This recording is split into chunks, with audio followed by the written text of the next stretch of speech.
அஸ்ஸலாமுஅலைக்கும். ஒரு சின்ன mini vlog பார்க்கலாமா? இப்போ நான் ஹேர் ஆயில் தான் மேக் பண்ணிட்டு இருக்கேன். எனக்கான ஹேர் ஆயில். நானும் மார்க்கெட்ல அதிகமான ஹேர் ஆயில்ஸ் யூஸ் பண்ணி பட் எனக்கு ரிசல்ட் இல்லை. அதுக்கு காரணம் நம்ம உடம்புல நியூட்ரிஷன் சரியில்லாததான்.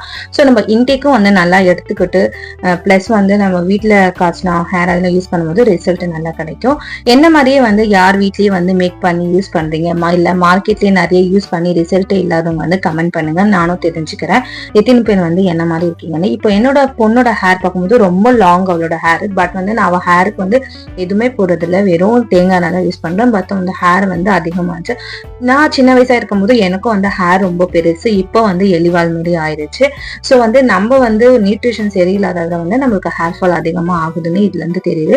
ஸோ இந்த ஹேர் ஆயில் நான் யூஸ் பண்ணிட்டு நல்ல ரிசல்ட் இருந்தா எப்படி மேக் பண்ணேன்னு உங்களுக்கு நான் வீடியோவா போடுறேன். அதுக்கு நீங்க என்னோட சேனலை புதுசா பார்க்கணும்னா சப்ஸ்கிரைப் பண்ணி பெல் ஐக்கனை கிளிக் பண்ணிக்கோங்க. தேங்க்ஸ் ஃபார் வாட்சிங்.